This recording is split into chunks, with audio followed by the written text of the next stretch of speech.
Hello, everyone. Let's just wait a little bit. We still have 1 little minute to come. Welcome.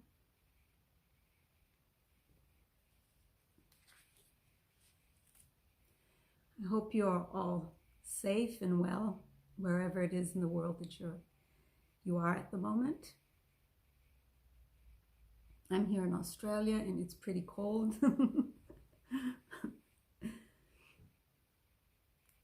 So yeah, we still have a little minute to go. Let's wait before we start. Let me just adjust, make sure that it's okay here. Yes, it is.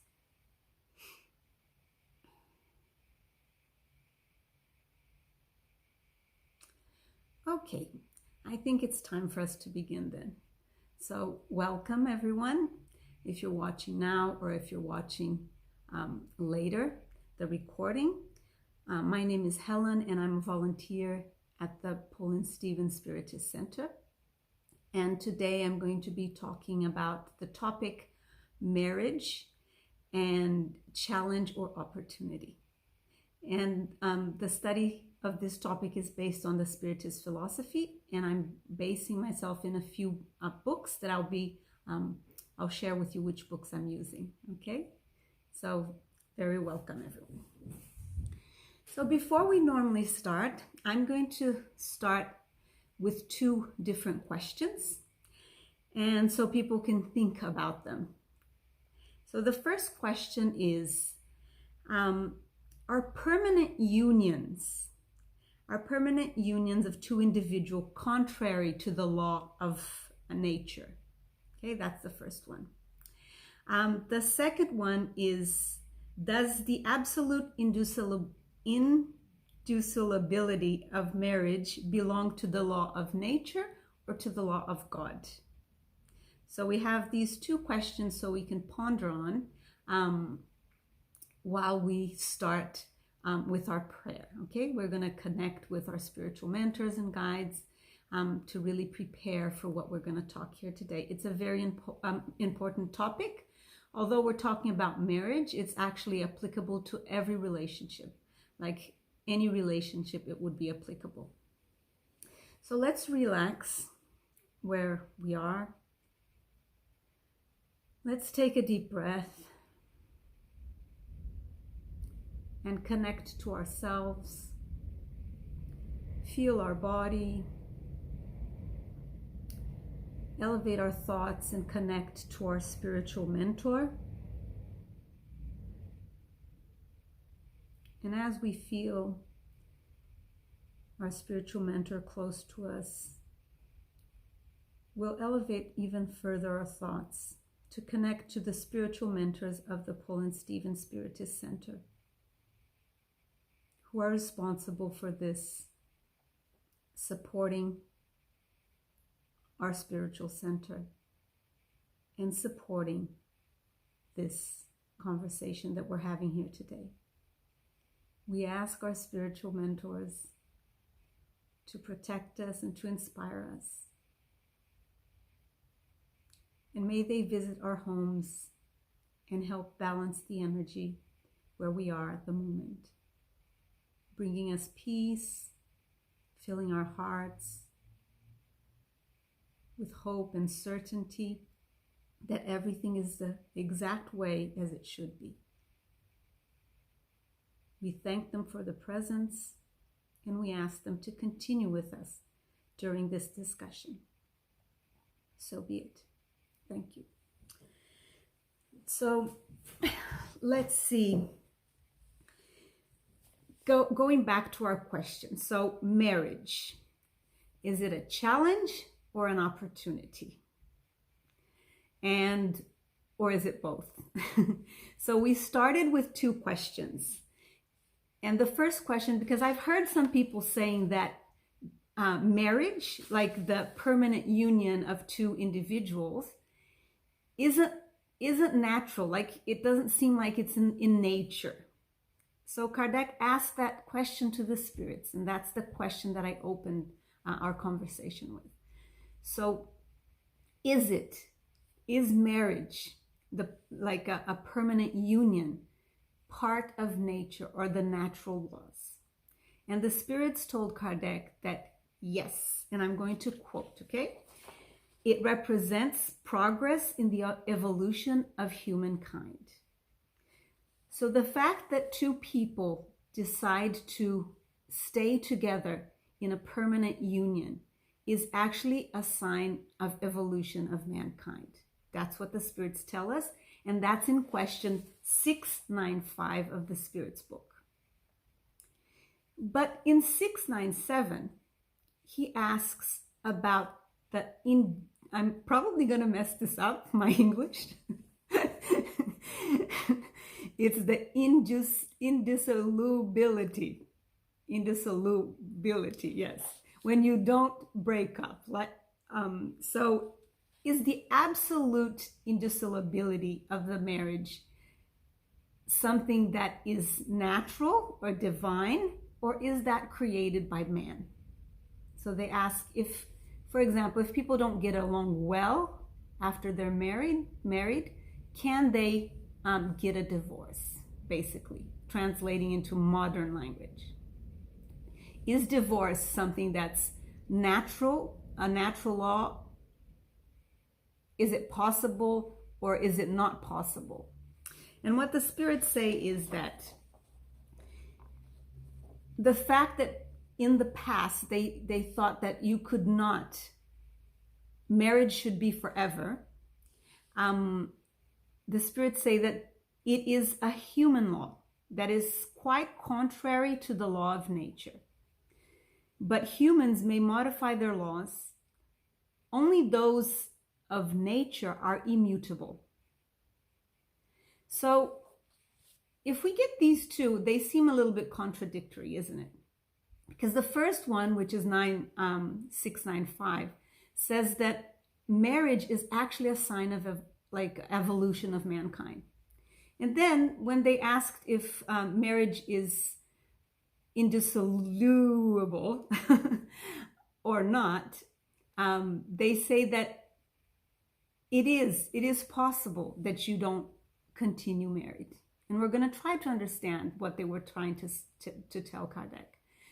They said that isn't enduring, Steph. Okay. So they were telling that there divine laws, we have to understand divine laws and human laws. For the time being right now, divine laws are quite different, like mankind's laws are quite different from divine laws. But as we evolve, our laws are evolving. And slowly we are getting to where the divine laws are. So if we look in the past, we'll see that many human laws have changed because we have changed. And now we have progressed and matured spiritually, and we can better understand things from a divine perspective. So human laws are changeable. However, divine laws are immutable. And we can find that if we look at the Spirits book in questions 614 to 617, the Spirits answer Kardec that natural law, or the divine law, is as eternal and immutable as God, which is the creator, the source of all things. The moral universe is founded upon laws that God has established forever. It is the only true law that's necessary for human beings to be happy. So if a law changes through time and it seems becoming more and more just, it's because we are evolving, because the divine laws, they never change. They're immutable. And they're not only applicable here, they're applicable across all countries, and they're actually applicable across all the universe. So the moral laws are applicable everywhere in the universe. They're eternal and they're immutable. They're eternal and they are immutable. Okay, So if we get the gospel according to Spiritism, and in chapter 22, and the items are 1 to 4, the spirits reinforce that by saying that there is nothing immutable except what has come from God. Everything that is the work of humans is subject to change. The laws of nature are the same at all times, just like I said, in all countries. Human laws change according to the time, place, and intellectual progress. Intellectual and moral progress, isn't it?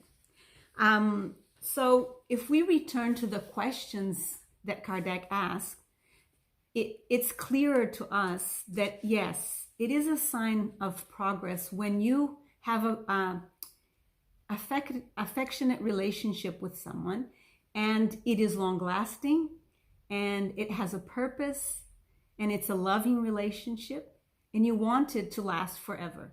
And sometimes spirit come and go in different lifetimes, and they meet again because they truly love each other. However, when that does not happen,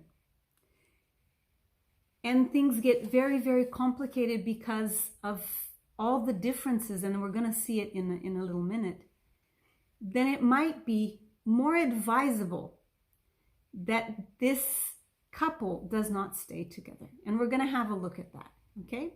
We always aim and we'll give always our best so the relationship will progress positively, where both humans can grow. So, like I said, as we evolve, our laws will evolve. So we need laws as human beings just because we don't follow the divine laws yet. Because if we follow the divine laws, if we apply the divine laws in our lives, that would be enough. That would be sufficient. So why do we have, for example, marital laws?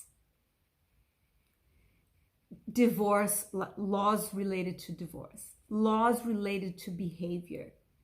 It's because we don't know how to relate to each other. We still are learning how to fully respect each other in different scenarios in life. That's why we have to have human laws in place, because human laws will step in when we're not applying the divine laws. It will become a need for us. So I'm going to ask all of you that are watching now and that will watch in the future, would it be necessary if there were two people that truly loved them according to the law of love, which is divine law, would it be necessary any set of rules to tell them, besides the law of love, to respect themselves, how to treat themselves, how to treat themselves if they decided to go separate ways, and how to treat themselves if they decided to go separate ways after they had kids?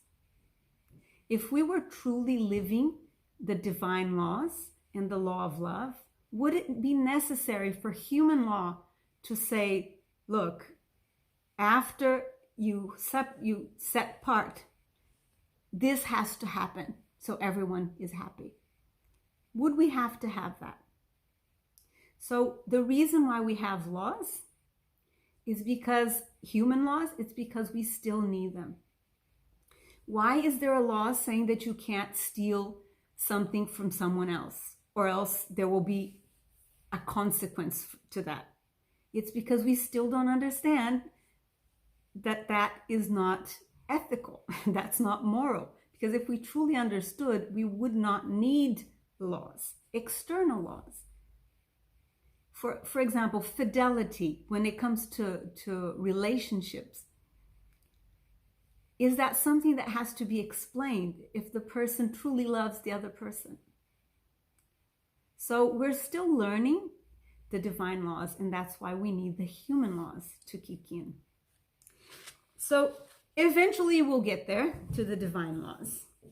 And if we look here in the Gospel according to Spiritism, there's a part that the spirits tell Kardec that God has willed for individuals to be united not only through the ties of flesh, but also through those of the soul, so that the mutual affection of the spouses is extended to their children, and that there should be two instead of one to love them, care for them, and enable them to progress.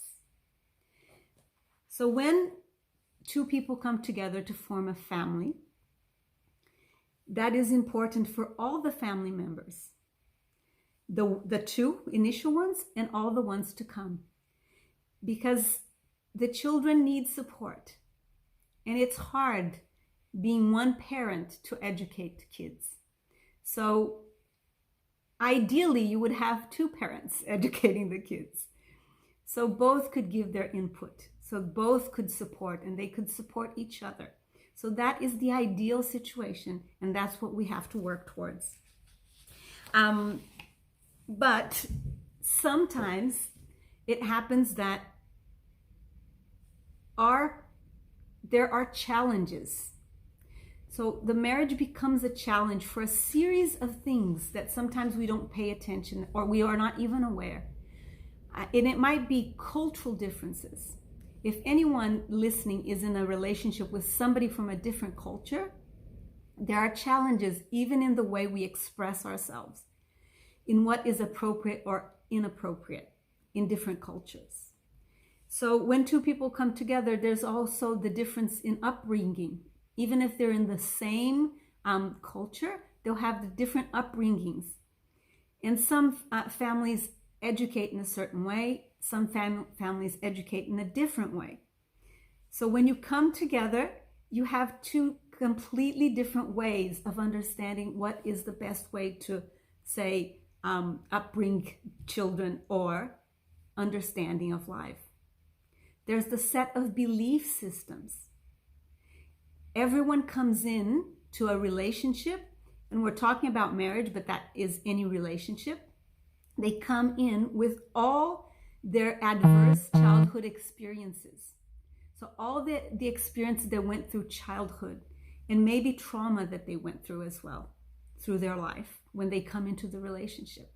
And sometimes they're not even aware how that affects their behavior. And also, since we're spiritists, we know that we live several different lives. So we are the result of all our experiences that we lived throughout all our lives until this day. And there are things that we are unsolved, things that we're looking to solve. So imagine two people coming together with all that different luggage, all that different experience, and how that can be challenging. Because what happens with trauma and with experience from the past is that we have triggers. And in the beginning, it seems all is wonderful because you have passion, you have enchantment. But as time passes, that things settle down and you become you. Normally people present themselves at their best when they start a relationship, isn't it? But slowly you start becoming yourself. And then that's where the triggers start. So it might be something that I do will trigger another person will trigger me. And that's challenging because we're not even aware why that's challenging us. There are studies now, and Dr. Garbo Mate says that a lot, that there are studies now showing that adverse childhood trauma truly affects the way, not only your physical health, but your mental health, and how that affects how you respond to other people. And sometimes people are triggered by things that remember what they lived in childhood and that was adverse or was difficult for them, or they didn't respond being present because it was so frightening at the moment. So it might be that your partner might have an attitude that will throw you back to those memories. And then you don't even know why you're reacting in a certain way. So those are challenges that sometimes we're not even aware. And not to say as well the difference in awareness and understanding in spiritual maturity that the two parties might have. And that can be challenging as well as in a marriage. However, that is the same challenge and opportunity. Because if we're here and we know that from our experience, but we also know what the spirits brought Kardec in the Spirits book, and it's in question 132, and the other one, I think it's 167, where they talk about the purpose of incarnation, and it's for us to evolve, isn't it? So being in a partnership, in a romantic relationship, or in a long-term relationship is an amazing opportunity. And it's an opportunity for you to evolve and for you to assist the other person to evolve as well. And today, I don't know if you've heard of this term of spiritual partnership or conscious relationships. So if you give a search, there's a book called, I think the guy's name is Gary Zarv, I forgot his last name, but it's Spiritual Partnership. And what is that? Is that people more and more notice that when they step into a relationship, there's two things to be done. There's a work in themselves that they have to do. And why is that? Because we sometimes project things on the other. And there's a book called Love, Unbeatable Love by the spirit of Joana de Angelis, Joanna, and Divaldo Franco is the medium. And in this book, I'm going to quote her because I really like the way she writes. Let me just find it here. Give me 1 second. And here she is. And she says something very Eckhart Tolle said something very similar to what she said. So Eckhart Tolle, he said that if you truly want a long-lasting, profound relationship with another person, you have to first see beyond what your eyes see. And then most of you that are watching probably will say, oh, yeah, I do see. I know that beauty isn't everything, right? And then he says the second thing. Some people stop there. Some people can't even get past that. For them, relationship is with somebody that they feel attracted physically only. And that is already good. But some people, I imagine all of you watching, have passed that already. And he said that there's a second one. So I'll ask you a question. What is it that you see if you remove what your eyes can see? If you replied the personality, you're absolutely right. So he said that after you remove that, you'll see the personality. He said, however, you have to move and see beyond the personality. And I ask you, what is it that you see when you look at another human and you remove the appearance and you remove the personality? What's left? So let's listen to what Joana de Angelis said, because she says it beautifully. She says, and this is Love, Unbeatable Love, Part 1, Chapter 6. Furthermore, precipitation, meaning people jumping into relationships, causes creatures to unite, not with the individuality, the real being, but with the personality, the appearance, with the mannerisms, with the projections that disappear in coexistence, unveiling each other as it is and not as presented itself in the period of conquest. So she wrote this before I heard Eckhart Tolle saying this. So what is she telling us? That long-lasting relationships that are positive for everyone involved, the person has to have the ability to see the other as a being that is also in an evolutionary journey. And it seems like people don't know that, but I have heard more and more, and that's why I asked if you heard of the term spiritual partnership or conscious relationship or conscious partnerships. And that's where both people, they're not jumping into relationships because they don't know how to be alone. You know, you're alone and then somebody shows up and you don't have anyone and then you enter the relationship. That's not a conscious relationship. And what you have to think is this person aligned with what I want in life as well? And if the person is, you have similar values and all that happens, then you have to think, am I willing to help this person and allow this person to help me to evolve? Because that's tough. That is when things get really hard and you have to rethink, how am I contributing to this? What is my responsibility in this? And that's not an easy task, but it's a necessary task. So it's a brilliant opportunity for people. Let me just see what time it is. Okay.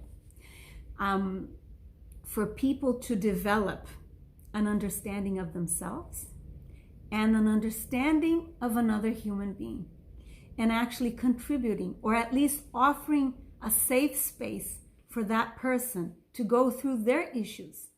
Because remember what I said, we're both coming from different life experiences, different challenges, different things that we have to learn. And even if we're going through a similar problem, what we have to learn within a problem might be different. So we have to understand that and learn how to respect one another in that space. There's a book called Hand of Light, and it's by a woman called Barbara Brennan. She was she worked as a physicist in NASA and a research scientist, and she was researching human, the body, the vibrational body of humans. That's her specialty. But she was a medium. She is still, because she's still alive. She's 82. And she could see people's energies. And she saw that people who were in a relationship, they had like filaments of light coming out of them in the direction of the other person. And she noticed something, that some were really, really strong.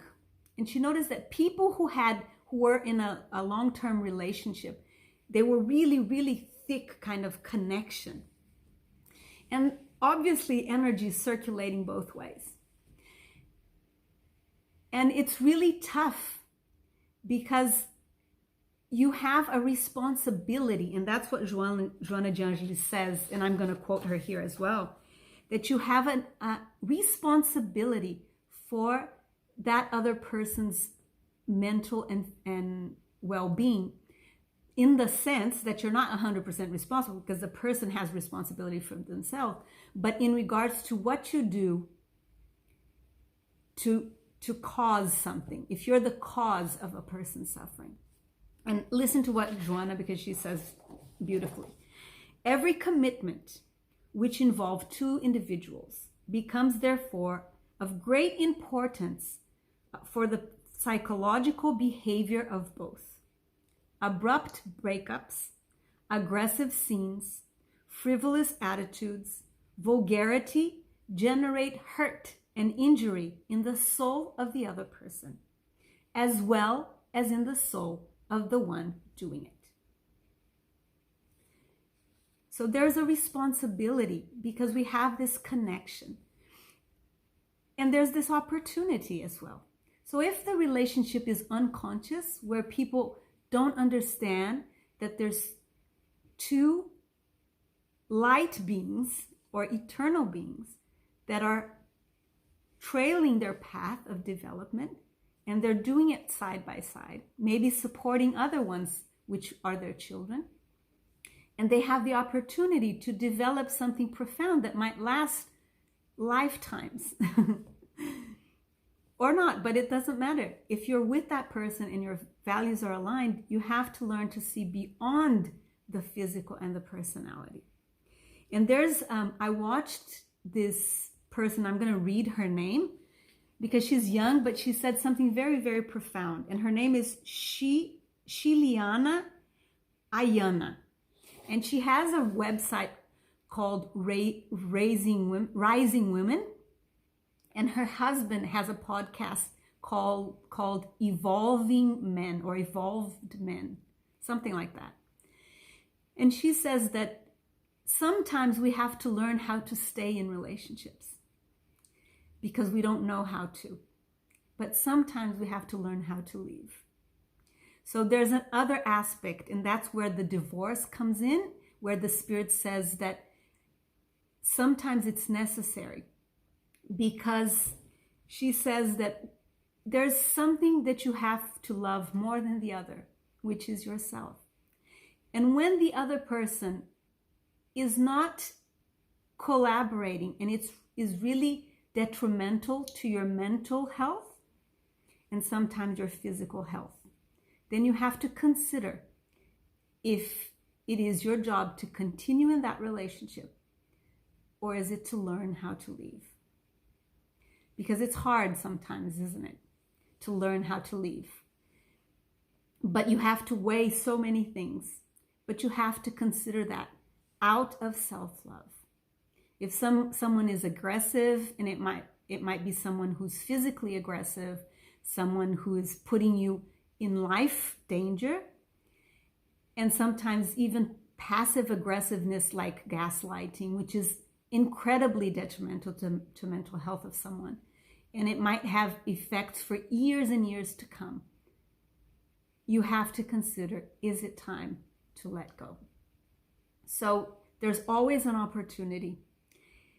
There's always a challenge. So what we have to do as we come to an end, and I recommend if you have a look at this Hands of Light.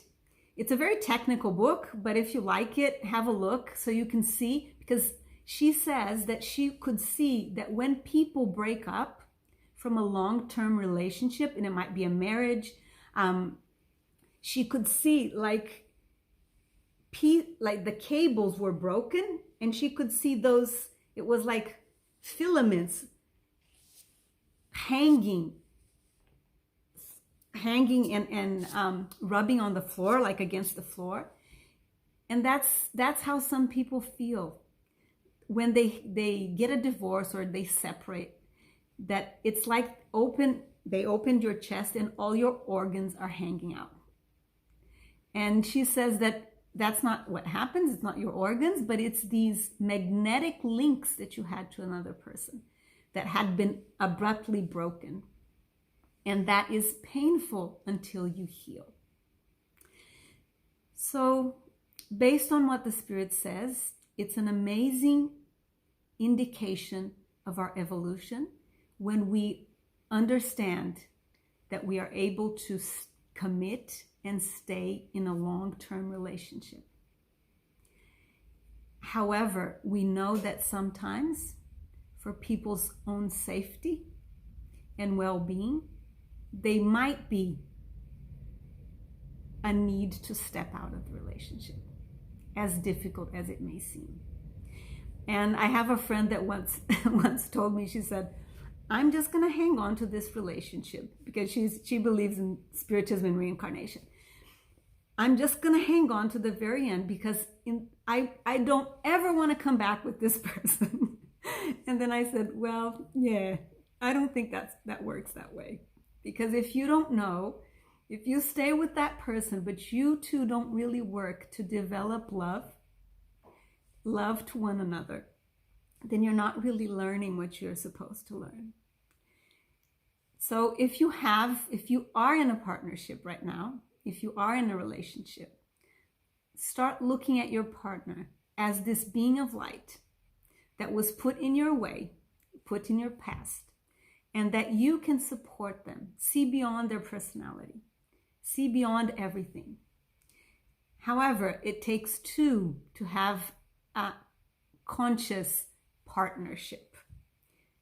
So if you don't have that person in your life and you're looking for one, perhaps start looking beyond what the eyes can see and beyond the personality. And I wish you all a wonderful evening. I don't know if I was clear enough. My English was a little bit clunky today. I haven't spoken English today, so it was a little bit clunky. But I wish you all the very best and have a lovely weekend. The Paul and Stephen Spiritist Center has some activities, and we do provide breakfast for the homeless. And if that's something that speaks to your heart and you want to make a donation, you can make a donation through our webpage, through our Facebook group, and I think through our website as well. We do support other causes around the world, not only here in Australia, but this one is in Australia, the breakfast pack. All right. And we're going to finalize with vibrations. And today we're going to vibrate for couples because I think it's such an important opportunity. And we're going to vibrate so they can stay in long, loving relationships. So let's relax wherever it is that we are. And let's connect mentally with our mentors and guides so we can vibrate love and contribute somehow, even if in a small way, to the progress of this planet. So as we feel our spirits close to us, our spiritual guides, we feel our heart warm up, and we imagine that from our hearts we are donating much love to all inhabitants of planet Earth. But today, because of the topic, we're going to vibrate much love to all the couples around the world. May they receive this, and may they understand the role that they play and the importance of developing themselves and creating space for their partners to also develop.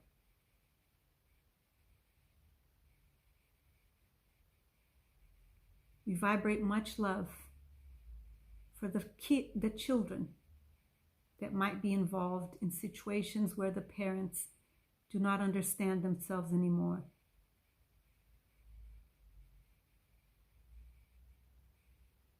We vibrate for everyone involved in the situation.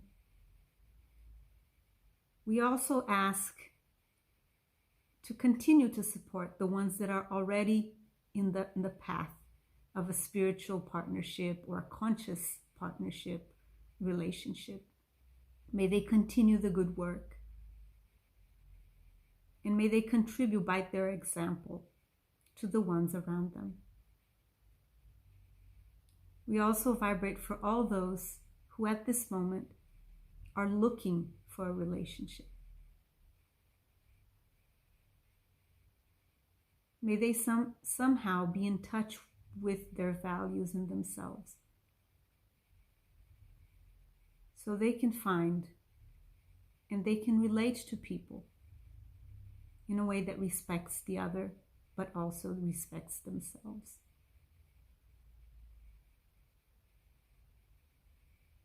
We also vibrate for all the countries and all the people that are suffering and all the people that are contributing to making this planet a better place. May we all learn how to work together as we are all working towards the same goal, which is the embetterment of human race and the embetterment of the planet. And may we find inspiration every day and passion to transform. And we also ask for our families and friends, and finally for ourselves. May we really learn and apply what we learned in our daily lives. So be it. Thank you. Thank you, everyone. I hope you all have a lovely rest of the day or night. Bye.